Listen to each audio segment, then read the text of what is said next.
তে তং ভুক্তা স্বর্গলোকং বিশালং ক্ষীণে পুণ্যে মর্ত লোকং বিশন্তি এবং ত্রয়ী ধর্মমনুপ্রপন্না গতাগতং কাম কামা লভন্তে। স্বর্গলোকে উন্নীত হবার ফলে জীব তথাকথিত দীর্ঘ জীবন এবং ইন্দ্রিয় তৃপ্তির শ্রেষ্ঠ সুযোগ সুবিধা লাভ করে, কিন্তু তারা চিরকাল সেখানে থাকতে পারে না। পূর্ণ কর্মফল শেষ হয়ে যাওয়ার পর তাকে আবার মর্তলোকে ফিরে আসতে হয়। বেদান্ত সূত্রে উল্লিখিত পূর্ণ জ্ঞান জন্মাদাস্য যত যে প্রাপ্ত হয়নি, অথবা যে সর্বকারণের পরম কারণ শ্রীকৃষ্ণকে তত্ত্বগতভাবে জানতে পারেনি, সে মানব জীবনের পরম লক্ষ্য থেকে বিচ্যুত হয়েছে। সে বারবার স্বর্গলোকে উত্তীর্ণ হয় এবং তারপরে আবার এই মর্তলোকে পতিত হয়ে গমনাগমন করতে থাকে। সে যেন নাগরদোলায় পাক খেতে থাকে। এর তাৎপর্য হচ্ছে যে দেবতা উপাসকেরা বৈকুণ্ঠ লোক প্রাপ্ত হয় না। সেখানে একবার গেলে আর কখনোই এই জড়জগতে পতিত হতে হয় না। পক্ষান্তরে তারা উচ্চ এবং নিম্ন লোকে গমনাগমন রূপ জন্ম মৃত্যুর চক্রে ভ্রমণ করতে থাকে। তাই মানুষের উচিত অপ্রাকৃত জগৎ বা বৈকুণ্ঠ লোকে প্রাপ্ত হওয়ার চেষ্টা করা, যার ফলে সচ্চিদানন্দময় নিত্য জীবন লাভ করা যায় এবং আর কখনো এই জড়জগতে ফিরে আসতে হয় না।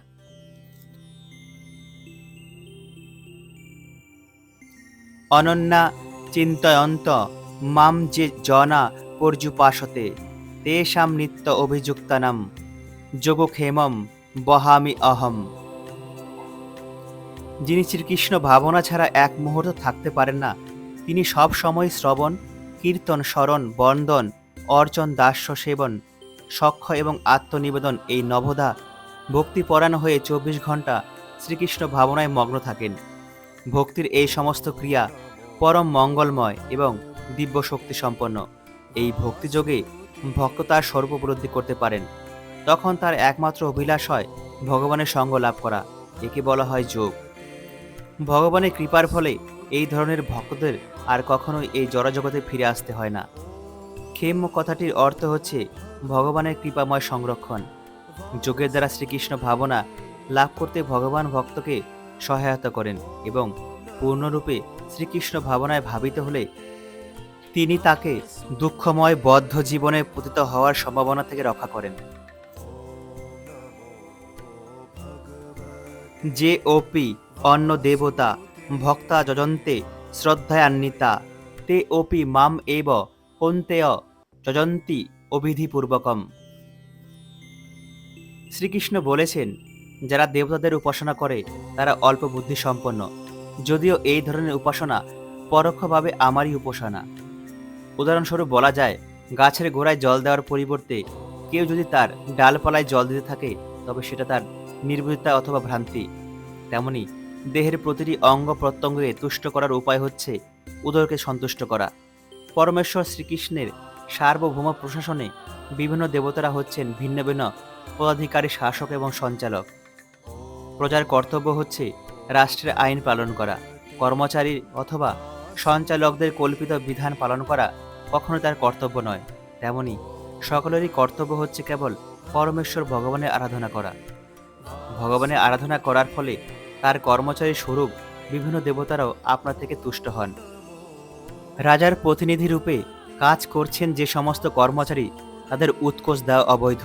গীতার শ্লোকে তাকে অবিধিপূর্ব কর্ম বলা হয়েছে, অর্থাৎ অনাবশ্যক দেবোপাসনা করা শ্রীকৃষ্ণ কখনোই অনুমোদন করেন না।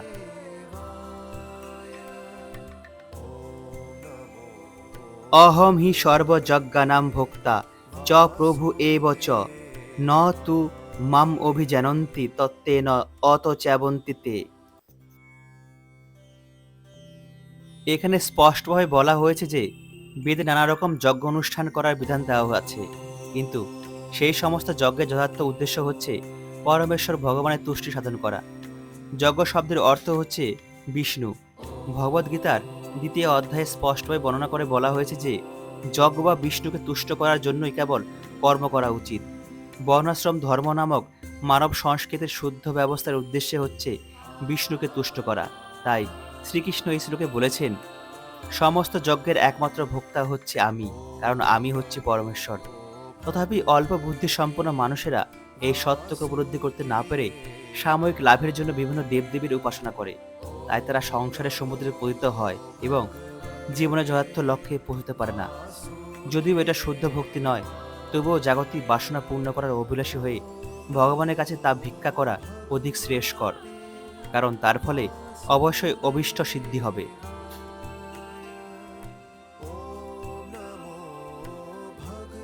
জানতি দেবব্রতা দেবান পিতৃন জানতি পিতৃব্রতা ভূতানি জানতি ভূতেজ্জা জানতি মত যাজিন ওপি মাম।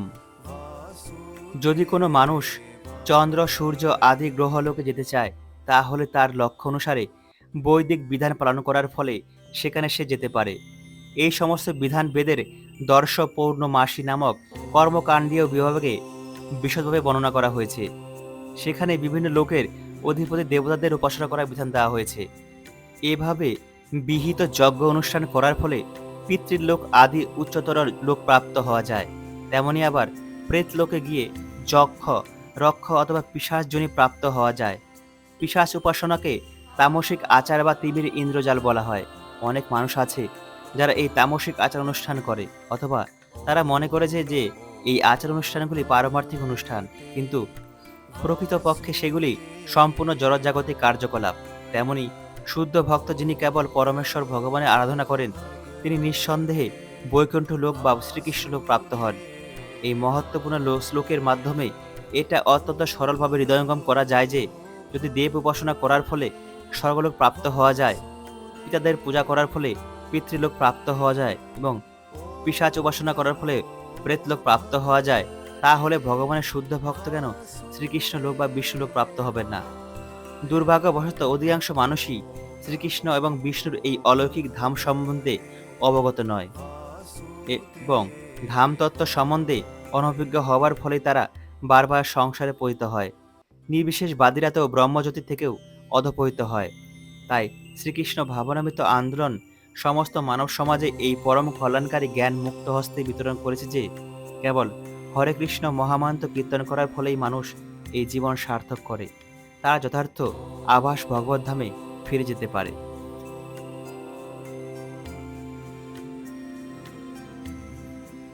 পত্রম পুষ্পম ফলম তোয়ম যহ মে ভক্তা প্রযচ্ছতি তৎ অহম ভক্তুপরিতম অস্নামি প্রযতৎমন। ভগবান শ্রীকৃষ্ণ পূর্বেই প্রতিপন্ন করেছেন যে তিনি হচ্ছেন একমাত্র ভোক্তা, পরমেশ্বর ও সমস্ত যজ্ঞের পরম লক্ষ্য। এই শ্লোকে তিনি বলেছেন কি ধরনের যজ্ঞ তার প্রীতি উৎপাদন করে।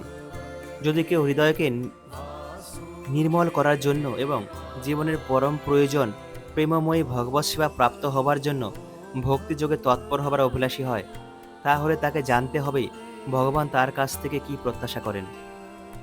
যিনি শ্রীকৃষ্ণকে ভালোবাসেন, তিনি তাকে কেবল সেই জিনিসগুলি অর্পণ করেন যা তার প্রিয়।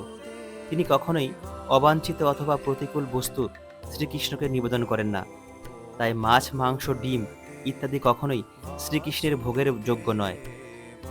যদি শ্রীকৃষ্ণ চাইতেন যে এই সমস্ত পদার্থগুলি তাকে অর্পণ করা হোক, তাহলে তিনি সে কথা বলতেন, কিন্তু তার পরিবর্তে তিনি স্পষ্টভাবে বলেছেন যে পাতা ফল ফুল অথবা জল ইত্যাদি পদার্থেই যেন কেবল তাকে অর্পণ করা হয়। এই প্রকার ভোগ সম্বন্ধে তিনি বলেছেন যে তিনি তা গ্রহণ করবেন। তাই আমাদের বোঝা উচিত যে মাছ মাংস ডিম ইত্যাদি তিনি কখনোই গ্রহণ করেন না। শাক সবজি অন্ন ফল দুধ ও জল মানুষের উপযুক্ত আহার। স্বয়ং ভগবান শ্রীকৃষ্ণ সেই বিধান দিয়ে গেছেন। এই সমস্ত সাত্ত্বিক পদার্থ ব্যতীত আমরা যদি অন্য কিছু আহার করি, তবে তা কখনোই শ্রীকৃষ্ণকে নিবেদন করে তার প্রসাদ রূপে গ্রহণ করা যায় না। তিনি কখনোই তা গ্রহণ করেন না। অতএব যদি আমরা মাংস ইত্যাদি নিষিদ্ধ পদার্থ ভগবানকে অর্পণ করি, তাহলে তা প্রেমময়ী ভগবত ভক্তির প্রতিকূল আচরণ করা হবে।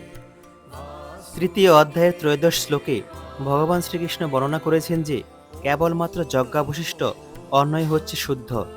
তাই যে সমস্ত মানুষ পারমার্থিক উন্নতি এবং মায়া বন্ধন থেকে মুক্তির অভিলাষী, তাদের পক্ষে এই অন্নই হচ্ছে আহার্য। ভগবানকে উৎসর্গ না করে যারা খাদ্য আহার করে, ভগবান বলেছেন যে তারা তাদের পাপ ভক্ষণ করে, অর্থাৎ তাদের প্রতিটি গ্রাস তাদেরকে মায়াজালের বন্ধনে আবদ্ধ করে। কিন্তু সাধু ব্যক্তি শাকাহারী ব্যঞ্জন বানিয়ে শ্রীকৃষ্ণের চিত্র অথবা অর্চা বিগ্রহকে তার নিবেদন করে বন্দনাপূর্বক এই তুচ্ছ ভোগ গ্রহণ করার প্রার্থনা করলে জীবনে উত্তরোত্তর উন্নতি সাধিত হয়, দেহ শুদ্ধ হয় এবং মস্তিষ্কের কোষগুলি সূক্ষ্ম হয়, যার ফলে পবিত্র নির্মল চিন্তা করা সম্ভব হয়। তবে সবসময় আমাদের মনে রাখতে হবে যে এই ভোগ যেন প্রেমপূর্বক নিবেদন করা যায়। শ্রীকৃষ্ণ সমস্ত সৃষ্টির একমাত্র অধীশ্বর, তাই আমাদের উৎসর্গীকৃত ভোগ ভোজন করার কোনো আবশ্যকতা তার নেই। কিন্তু তবু আমরা যখন তার প্রীতি উৎপাদন করবার জন্য তাকে নৈবেদ্য অর্পণ করি, তখন তিনি তা গ্রহণ করেন। শ্রীকৃষ্ণের ভোগ তৈরি করা, তা নিবেদন করা, এ সবেরই সারমর্ম হচ্ছে ভগবৎ প্রেম। নির্বিশেষবাদী দার্শনিকেরা যারা মোহাচ্ছন্ন হয়ে মনে করে যে পরম তত্ত্ব ইন্দ্রিয়বিহীন, ভগবদ্গীতার এই শ্লোক তাদের বোধগম্য হয় না। তাদের কাছে এটা কেবল রূপক অলঙ্কার, অথবা তারা এটাকে গীতা গায়ক শ্রীকৃষ্ণ যে একজন সাধারণ মানুষ তার প্রমাণ বলে মনে করে। কিন্তু যথার্থ সত্য হচ্ছে পরমেশ্বর ভগবান শ্রীকৃষ্ণ দিব্য ইন্দ্রিয় সম্পন্ন। শাস্ত্রে বলা হয়েছে যে তার প্রতিটি ইন্দ্রিয় অন্য সমস্ত ইন্দ্রিয়ের কাজ করতে সক্ষম। সেটাই হচ্ছে শ্রীকৃষ্ণকে অদ্বয় পরম তত্ত্ব বলার অর্থ। তিনি যদি ইন্দ্রিয়বিহীন হতেন তাহলে তাকে সরৈশ্বর্যপূর্ণ বলা হতো না।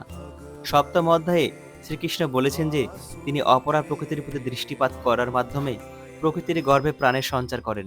তেমনি ভোগ অর্পণ করে ভক্ত যখন প্রেমময়ী প্রার্থনার দ্বারা ভগবানকে তা নিবেদন করেন, ভগবান তখন তা শুনতে পান এবং তিনি তখন তা গ্রহণ করেন। আমাদের মনে রাখা উচিত যে তিনি হচ্ছেন পরম তত্ত্ব, তাই তার শ্রবণ করা, ভোজন করা এবং স্বাদ আস্বাদন করার মধ্যে কোনো পার্থক্য নেই। ভক্তই কেবল ভগবান শ্রীকৃষ্ণের বর্ণনা অনুসারে ভগবানের স্বরূপ উপলব্ধি করে থাকেন, অর্থাৎ তিনি ভগবানের বর্ণনার পদার্থ করেন না। তাই তিনি জানেন যে ভগবান ভোগ আহার করেন এবং তার ফলে তিনি আনন্দ উপভোগ করেন। তিনি বুঝতে পারেন যে অদ্বয় পরম তত্ত্ব হচ্ছেন শ্রীকৃষ্ণ স্বয়ং এবং তার ফলে আনন্দানুভূতিও হয়। যৎ করোষি যৎ অস্নাসি জুহোষি দদাসি যৎ যৎ তপস্যাসি কৌন্তেয় তৎ পুরুষ মত অর্পণম। প্রতিটি মানুষেরই প্রধান কর্তব্য হচ্ছে তার জীবনকে এমনভাবে গড়ে তোলা যাতে কোনো অবস্থাতে সে শ্রীকৃষ্ণকে ভুলে না যায়। দেহ এবং আত্মা উভয়কেই একই সময় যথাযথভাবে সংরক্ষণ করার জন্য সকলকেই কর্তব্যকর্ম করতে হয়। তাই শ্রীকৃষ্ণ এখানে আদেশ দিয়েছেন সমস্ত কর্তব্যকর্ম যেন কেবল তার জন্যই করা হয়। জীবন ধারণের জন্য সকলকেই কিছু আহার করতে হয়। অতএব সমস্ত খাদ্যদ্রব্য শ্রীকৃষ্ণকে নিবেদন করে তার প্রসাদ গ্রহণ করা উচিত। প্রত্যেক সভ্য মানুষেরই কিছু ধার্মিক আচার অনুষ্ঠান করা আবশ্যক। অতএব শ্রীকৃষ্ণ আদেশ দিয়েছেন এইসব কিছুই আমাকে অর্পণ করো। একে বলা হয় অর্চন। কিছু না কিছু দান করা প্রবৃত্তি সকলেরই আছে। শ্রীকৃষ্ণ তাই বলেছেন আমাকে দান করো।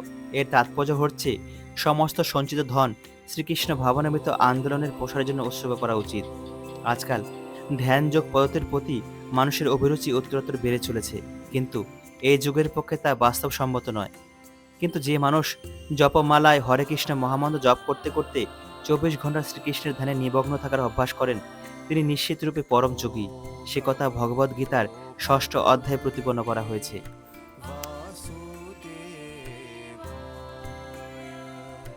শুভ অশুভ ফলই এবং মুখ্যস্যে কর্মবন্ধনই সন্ন্যাস যোগ যুক্তাত্মা বিমুক্ত মাম উপস্যসি। আচার্যের আশ্রমে শ্রীকৃষ্ণ ভাবনাময় কর্মপরায়ণ মানুষকে যুক্ত বলা হয়। শ্রীলরূপ গোস্বামীপাদ যুক্ত বৈরাগ্য নামক এই অবস্থাকে বিশদভাবে ব্যাখ্যা করেছেন এইভাবে। শ্রীলরূপ গোস্বামী বলেছেন যে যতক্ষণ আমরা এই সংসারে আছি ততক্ষণ কর্ম আমাদের করতেই হবে। আমরা কখনোই কাজ না করে থাকতে পারি না। তাই আমরা যদি কর্তব্যকর্ম করে তার ফল শ্রীকৃষ্ণকে অর্পণ করি তখন তাকে বলা হয় যুক্ত বৈরাগ্য। এই সন্ন্যাস যোগময় ক্রিয়া চিত্তরূপী দর্পণকে পরিমার্জিত করে এবং তার ফলে ভাগবত পথে অগ্রগামী সাধক ধীরে ধীরে পূর্ণরূপে পরম পুরুষোত্তম ভগবানের শরণাগত হন এবং তিনি অবশেষে বিশিষ্ট মুক্তি লাভ করেন। এই মুক্তির ফলে তিনি ব্রহ্মজ্যোতিতে বিলীন হয়ে যান না, পক্ষান্তরে তিনি পরমেশ্বর শ্রী ভগবানের ধামে প্রবেশ করেন। ভগবান এখানে স্পষ্টতই বলেছেন মামু পুষ্যসী, সে আমার কাছে চলে আসে, অর্থাৎ সে তার যথার্থ আবাস ভগবদ্ধামে ফিরে আসে। মুক্তি 5 প্রকারের হয় এবং এখানে বলা হয়েছে যে সারা জীবন ভগবত আজ্ঞা পালনকারী ভক্ত এমন পর্যায়ে উন্নীত হন যেখানে তিনি দেহ ত্যাগ করার ফলে ভগবত ধামে প্রবিষ্ট হয়ে সাক্ষাৎ ভগবানের সঙ্গ লাভ করতে পারেন। অনন্য ভক্তি সহকারে যিনি ভগবানের সেবায় নিজের জীবন সমর্পণ করেছেন তিনি যথার্থ সন্ন্যাসী। এই ধরনের মানুষ নিজেকে ভগবানের নিত্য দাস বলে মনে করেন এবং সর্বদাই ভগবত সংকল্পে আশ্রিত থাকেন। তাই তিনি যে কাজই করেন তা কেবল ভগবানের সন্তুষ্টি বিধানের জন্যই করেন। তাই তার প্রত্যেকটি ক্রিয়াকলাপ এ ভগবত সেবাময় হয়ে ওঠে। তিনি বেদবিহিত সকাম কর্ম এবং স্বধর্মের প্রতি কোনো গুরুত্ব দেন না। সাধারণ মানুষের জন্যই কেবল বৈদিক স্বধর্মের আচরণ করা আবশ্যক কর্তব্য, কিন্তু পূর্ণরূপে ভগবানের সেবায় নিহিত শুদ্ধ ভক্ত কখনোই বৈদিক বিধানের বিপরীত আচরণ করেন বলে মনে হয়। প্রকৃতপক্ষে তা নয়। তাই বৈষ্ণব আচার্যরা বলে গেছেন, তার বাক্য ক্রিয়া মুদ্রা বিজ্ঞে না বুঝায়। অতি বুদ্ধিমান লোকেও শুদ্ধ ভক্তের কাজকর্মের দ্বারা বুঝতে পারে না। এভাবে যে মানুষ ভগবানের সেবায় নিত্য তৎপর অথবা ভগবানের চিন্তা এবং ভগবানের সেবা সংকল্পে নিত্য মগ্ন থাকেন তিনি সর্বতভাবে বর্তমানে এবং ভবিষ্যতে মুক্ত থাকেন। তার পক্ষে যথার্থ আবাস ভগবত ধাম প্রাপ্তি নিশ্চিত। শ্রীকৃষ্ণের মতো তিনিও সব রকমের জাগতিক সমালোচনার অতীত।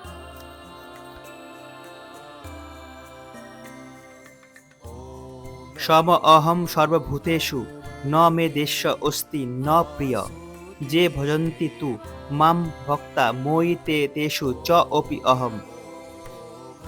এখানে এই প্রশ্নের উদয় হতে পারে যে শ্রীকৃষ্ণ যদি প্রতিটি জীবের প্রতিটি সমভাবাপন্ন হন এবং কেউ যদি তার বিশেষ প্রিয় না হয়, তাহলে তিনি তার সেবায় নিত্যযুক্ত অনন্য ভক্তের প্রতি কেন বিশেষভাবে অনুরক্ত?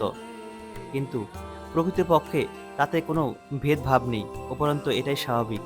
কোনো মানুষ মহাদানী হতে পারে, কিন্তু সেও তার নিজের সন্তানদের প্রতি বিশেষভাবে অনুরক্ত। ভগবান বলেছেন যে প্রতিটি জীবই তার সন্তান, তা সে যে জনিতেই জন্মগ্রহণ করুক না কেন। তাই তিনি সমস্ত প্রাণীর জীবনের সব রকম প্রয়োজন উদারভাবে পূর্ণ করেন। মেঘ যেমন পাষাণ স্থল এবং জলে কোনো রকম ভেদাবুদ্ধি না করে সর্বত্রই সমানভাবে বর্ষণ করে, ভগবানের করুণাও তেমন সকলের উপর সমভাবে বর্ষিত হয়। কিন্তু তার ভক্ত অবশ্যই তার বিশেষ কৃপার পাত্র, অর্থাৎ ভগবান বিশেষ রূপে ভক্ত বৎসল। এই ধরনের ভক্তের কথা এখানে বর্ণনা করা হয়েছে। তারা শ্রীকৃষ্ণ ভাবনায় নিয়তই মগ্ন এবং তাই তারা সর্বদাই অপ্রাকৃত শ্রীকৃষ্ণ সত্তায় স্থিত থাকেন। শ্রীকৃষ্ণ ভাবনা এই শব্দটিরই অভিব্যক্তি এই যে এই প্রকার মতি সম্পন্ন মানুষ শ্রী ভগবানের সত্তায় স্মিত জীবনমুক্ত যোগী। শ্রীকৃষ্ণ এখানে স্পষ্টভাবে বলেছেন মইতে, তারা আমাদের স্থিত। তার ফলে ভগবান শ্রীকৃষ্ণ তাদের মধ্যে স্থিত থাকেন। এই সম্পর্ক পরস্পর সম্বন্ধযুক্ত। এটাও ব্যাখ্যাত হয়েছে এভাবে, আমার প্রতি শরণাগতি অনুসারে আমি তাকে ফল প্রদান করি। ভগবান আমার ভক্ত দুই চেতন, তাদের মধ্যে এই চিন্ময় রস বিনিময় হয়। একটা সোনার আংটিতে যখন হীরের বসানো হয় তখন তা দেখতে অতি সুন্দর লাগে। একত্রিত হবার ফলে সোনা এবং হীরে যখন এই উভয়েরই শোভাবর্ধিত হয়। ভগবান এবং জীবের শাশ্বত প্রভা জ্যোতি রয়েছে। জীব যখন ভগবৎ সেবায় উন্মুক্ত হয় তখন সে সোনার মতো উজ্জ্বল হয়ে ওঠে, আর ভগবান হচ্ছেন হীরে, এবং তাই এই দুইয়ের সমন্বয় অত্যন্ত সুন্দর। শুদ্ধ অন্তঃকরণ বিশিষ্ট জীবকে বলা হয় ভক্ত। ভগবানও আবারও তার ভক্তের ভক্ত হয়ে যান। ভক্ত এবং ভগবানের মধ্যে যদি এই বিনিময়ের সম্বন্ধ না থাকে, তাহলে তো সবিশেষ ভগবত দর্শনের অস্তিত্ব থাকে না। নির্বিশেষ বাদে পরম তত্ত্ব এবং জীবসত্তার মধ্যে কোনো রস বিনিময় হয় না, কিন্তু সবিশেষ বাদে অবশ্যই তা হয়। এই উদাহরণটাই প্রায় অবতারণা করা হয় যে ভগবান কল্পবৃক্ষের মতো এবং তার কাছে যে যা চায় তিনি তাই দান করেন। কিন্তু এখানে এই তত্ত্বের সম্যক বিবেচনা করা হয়েছে। এখানে ভগবানকে তার ভক্তের প্রতি বিশেষভাবে পক্ষপাতী বলা হয়েছে, যা তার বিশেষ ভগবত বৎসলতার প্রমাণ করে। ভক্ত ভগবানের এই ভাব বিনিময়কে কর্মফলাধীন প্রাকৃত কর্ম বলে মনে করা উচিত নয়। তিনি তো সেই দিব্য অবস্থায় স্থিত যেখানে তিনি এবং তার ভক্ত নিত্য ক্রিয়াশীল। ভগবত ভক্তি এই প্রাকৃত জগতের ক্রিয়া নয়, তা সেই অপ্রাকৃত বৈকুণ্ঠ জগতের সম্পদ, যেখানে সচ্চিদানন্দময় দিব্য ভক্তিরস বিরাজ করে।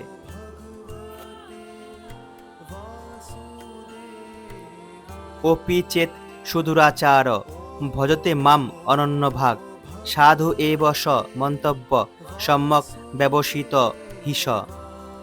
এই শ্লোকে দুরাচার শব্দটি অত্যন্ত তাৎপর্যপূর্ণ এবং এর যথার্থ অর্থ উপলব্ধি করা কর্তব্য।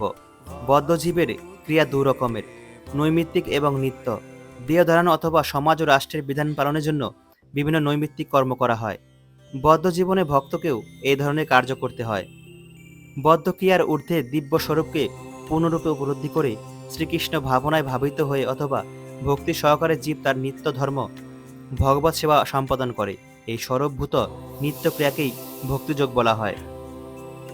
বদ্ধ অবস্থায় কখনো কখনো ভক্তির যোগময়ী সেবা এবং দেহ সম্বন্ধীয় কর্ম একই সঙ্গে সম্পাদিত হয়ে থাকে, কিন্তু কখনো কখনো এই দুই ধরনের ক্রিয়ায় পরস্পর বিরোধ উৎপন্ন হতে পারে।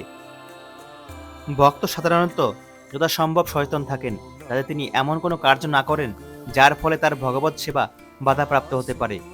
তিনি জানেন যে শ্রীকৃষ্ণ ভাবনায় উত্তরোত্তর অগ্রগতির উপর তার সমস্ত ক্রিয়াকলাপের সফলতা নির্ভর করছে, কিন্তু তা সত্ত্বেও কখনো কখনো দেখা যায় যে শ্রীকৃষ্ণ ভাবনাপরায়ণ মানুষ এমন কাজ করে বসেন যা সমাজ ব্যবস্থার পরিপ্রেক্ষিতে অত্যন্ত গর্হিত বলে মনে হয়।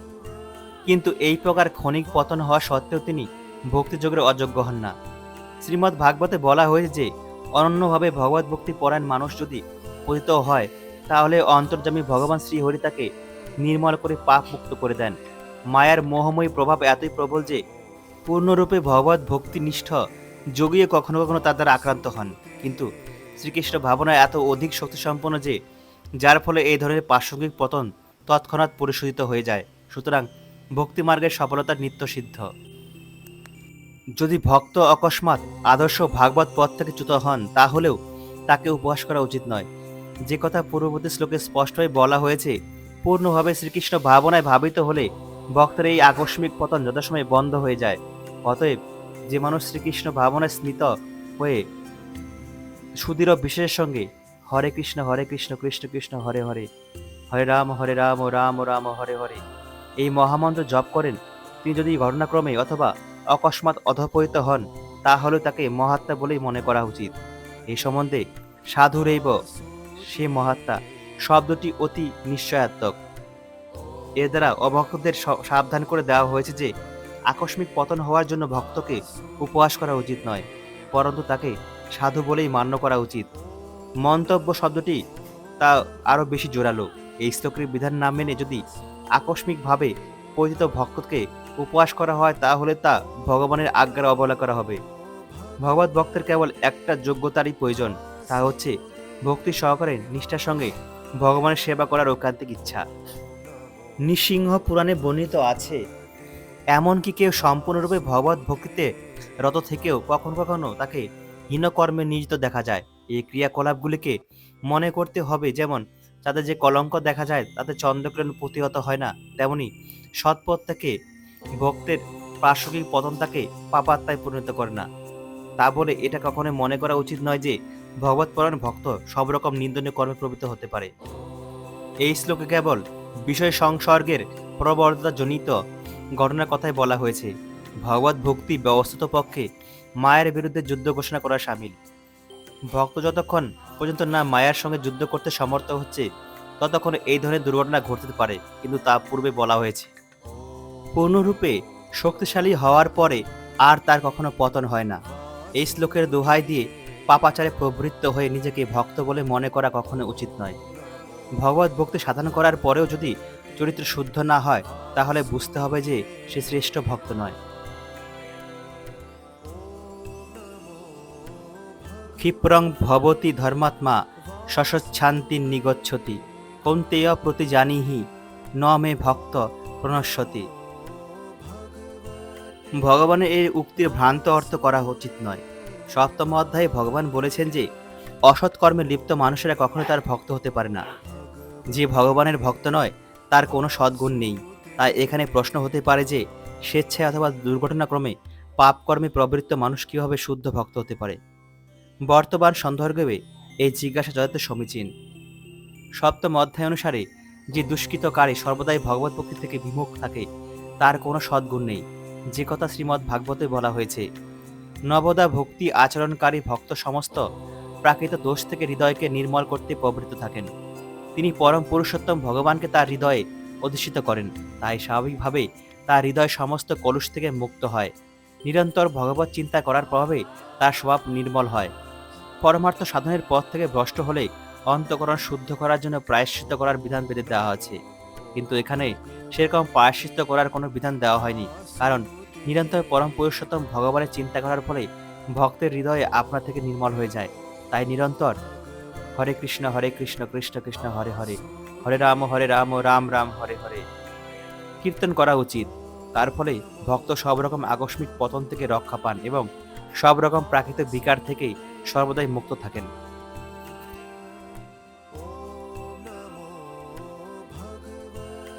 মাম হি পার্থ ব্যাপাশ্রিত যে অপিষু পাপজনয় স্ত্রিয় বৈশ্যা তথা শূদ্রা তে অপি জানতি পরাম গতিম। এই শ্লোকে পরমেশ্বর ভগবান স্পষ্টভাবে ঘোষণা করেছেন যে ভক্তিযোগে সকলেরই সমান অধিকার, এতে কোনো জাতি কুল ইত্যাদির ভেদাভেদ নেই। জীবনধারার জড়জাগতিক প্রাকৃত ধারণায় যেমন ভেদাভেদ আছে, কিন্তু পরমেশ্বরের অপ্রাকৃত ভগবত সেবায় নিহিত মানুষের ক্ষেত্রে তা নেই। পরম লক্ষ্যে এগিয়ে যাবার অধিকার প্রত্যেকেরই আছে। শ্রীমদ্ ভাগবতে বলা হয়েছে যে অত্যন্ত অধম জনি চণ্ডাল পর্যন্ত শুদ্ধ ভক্তের সংসর্গে এসে শুদ্ধ ভক্তে পরিণত হতে পারে। ভগবত ভক্তি এবং শুদ্ধ ভক্তের সঙ্গ এত উচ্চ শক্তি সম্পন্ন যে এত উন্নত যে তাদের উচ্চ নিচ জাতিভেদ নেই। যে কোনো জীব ভক্তি মার্গ গ্রহণ করতে পারে। সর্বতভাবে নগণ্য মানুষও যদি শুদ্ধ ভক্তের আশ্রয় গ্রহণ করে, তা হলে সেও অচিরে যথাযথ পথ নির্দেশের মাধ্যমে সুচিতা অর্জন করতে পারে। প্রাকৃতিক গুণ অনুসারে মানুষকে 4 ভাগে ভাগ করা হয়েছে: সত্যগুণ বিশিষ্ট ব্রাহ্মণ, রজগুণ বিশিষ্ট ক্ষত্রিয়, রজ এবং তমগুণ বিশিষ্ট বৈশ্য এবং তমগুণ বিশিষ্ট শূদ্র। এর থেকে অধম মানুষকে পাপজনিত চণ্ডাল বলা হয়। সাধারণত উচ্চ ক্রোধভূত মানুষেরা এই সমস্ত পাপজনিত জীবকে অস্পৃশ্য বলে দূরে ঠেলে দেন, কিন্তু ভক্তিযোগ এবং শুদ্ধ ভক্ত এত ক্ষমতা সম্পন্ন যে তাদের কৃপায় নিজ বর্ণের মানুষেরাও মানব জীবনের পরম সার্থকতা ও উৎকর্ষতা লাভ করতে পারে, এবং তা সম্ভব হয় ভগবান শ্রীকৃষ্ণের শরণাগত হওয়ার ফলে। তাই সর্বতভাবে শ্রীকৃষ্ণের শরণাগত হওয়া উচিত। যিনি তা করেন তিনি মহাজ্ঞানী এবং যোগীদের চেয়ে অধিক গৌরবান্বিত হন। কিম পুন ব্রাহ্মণা পুণ্যা ভক্তা রাজস্বয় তথা অনিত্যম অসুখম লোকম ইমম ভজস্ব মাম। এই জগতে মানুষের বিভিন্ন স্তর আছে, কিন্তু অন্তিম পরিণামে এই জগৎ কারোর জন্য সুখদায়ক নয়। এখানে স্পষ্টভাবে বলা হয়েছে অনিত্যম সুখং লোকম। এই জগৎ অনিত্য এবং দুঃখময়। কোনো স্বাভাবিক ভদ্রলোকের থাকবার উপযুক্ত জায়গা এটা নয়। স্বয়ং পরম পুরুষোত্তম ভগবান এই জগৎকে অনিত্য এবং দুঃখময় বলে বর্ণনা করেছেন। কিন্তু কিছু কিছু দার্শনিক, বিশেষ করে অল্প বুদ্ধি সম্পন্ন গৌণ দার্শনিক বলে যে এই জগৎ মিথ্যা। কিন্তু ভগবদ্গীতাতে স্পষ্টভাবে বলা হচ্ছে যে এই জগৎ মিথ্যা নয়, তবে এই জগৎ হচ্ছে অনিত্য। অনিত্য এবং মিথ্যার মধ্যে পার্থক্য আছে। এই জগৎ অনিত্য, কিন্তু আরেকটা জগৎ আছে যার নিত্যতা শাশ্বত। এই জগৎ দুঃখময়, কিন্তু আরেকটি জগৎ যা আছে যা নিত্য আনন্দময়। অর্জুন রাজস্বী কুলে জন্মগ্রহণ করেছিলেন। তাকেও ভগবান বলেছেন, হে অর্জুন, আমাকে ভক্তি করো এবং শীঘ্র তোমার যথার্থ আভাস আমার ধামে ফিরে এসো। এই দুঃখময় অনিত্য জগৎ কারোরই বসবাসের যোগ্য স্থান নয়। সকলেরই কর্তব্য হচ্ছে পরম পুরুষোত্তম ভগবানের প্রতি আসক্ত হয়ে তার কাছে ফিরে গিয়ে শাশ্বত সুখ লাভ করা। ভগবত ভক্তি হচ্ছে সকল শ্রেণীর মানুষের সব রকম সুখ দুঃখ দূর করার একমাত্র উপায়। তাই প্রত্যেক মানুষের কর্তব্য হচ্ছে শ্রীকৃষ্ণ ভাবনায় ভাবিত হয়ে তাদের জীবন সার্থক করে তোলা। মন্মনা ভব মত ভক্ত মত জাজি মাম নমস্কুরু মাম এব এষসি যুক্তব্যম আত্মানম মৎপরায়ণ। এই শ্লোকটিতে স্পষ্টভাবে বলা হয়েছে যে শ্রীকৃষ্ণ ভাবনার অমৃতই হচ্ছে এই দূষিত জগতের বন্ধন থেকে মুক্তি লাভ করার একমাত্র উপায়। যদিও এখানে স্পষ্টভাবে বলা হয়েছে যে সমস্ত ভক্তিযোগের একমাত্র লক্ষ্য হচ্ছে পরম পুরুষোত্তম ভগবান শ্রীকৃষ্ণ, কিন্তু দুর্ভাগ্যবশত অসাধু ব্যাখ্যাকারেরা এই অতি স্পষ্ট তত্ত্বকে বিকৃত করে পাঠকের চিত্ত শ্রীকৃষ্ণ বিমুখ করে তোলে এবং তাকে কুপথে চালিত করে।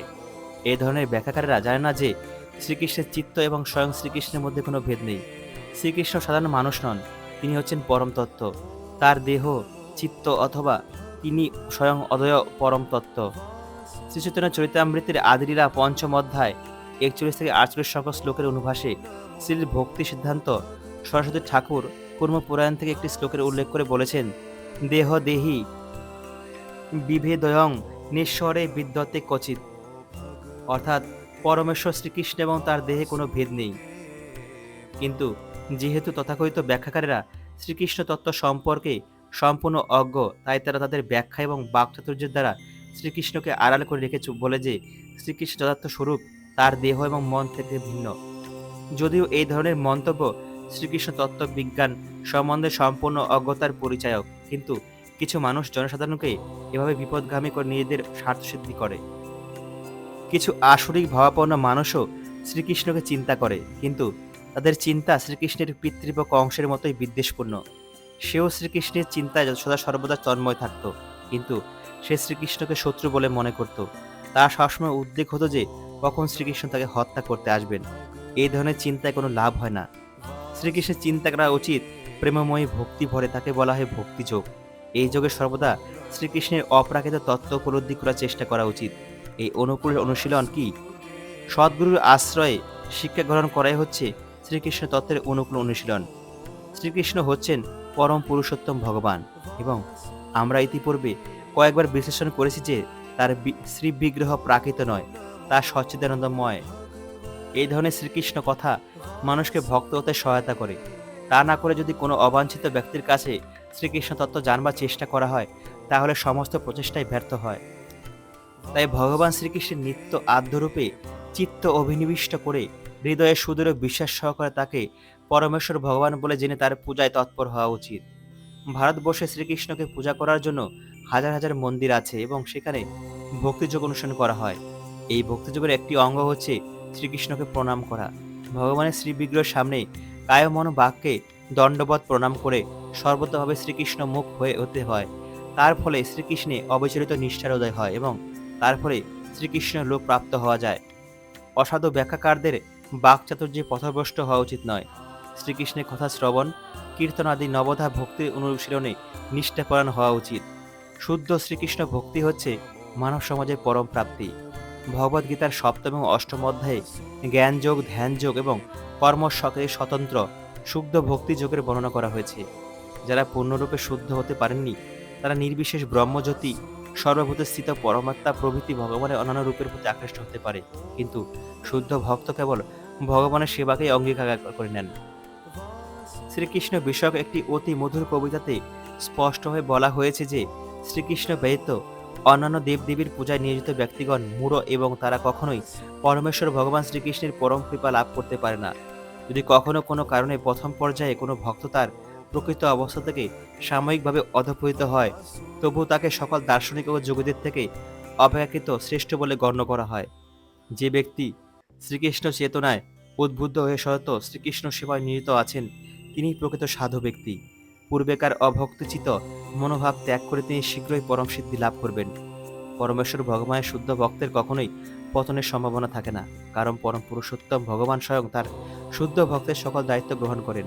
সুতরাং বুদ্ধিমান ব্যক্তি মাত্রই শ্রীকৃষ্ণ ভক্তির এই সরল পন্থাটি অবলম্বন করে পরম সুখে জীবনযাপন করা উচিত, এবং পরিণামে তিনি পরমেশ্বর ভগবান শ্রীকৃষ্ণের পরম কৃপা লাভ করবেন। ইতি শ্রীমদ্ ভাগবত গীতার নবম অধ্যায়ের রাজগুহযোগ বিষয়ক ভক্তি বেদান্ত তাৎপর্য সমাপ্ত হইল।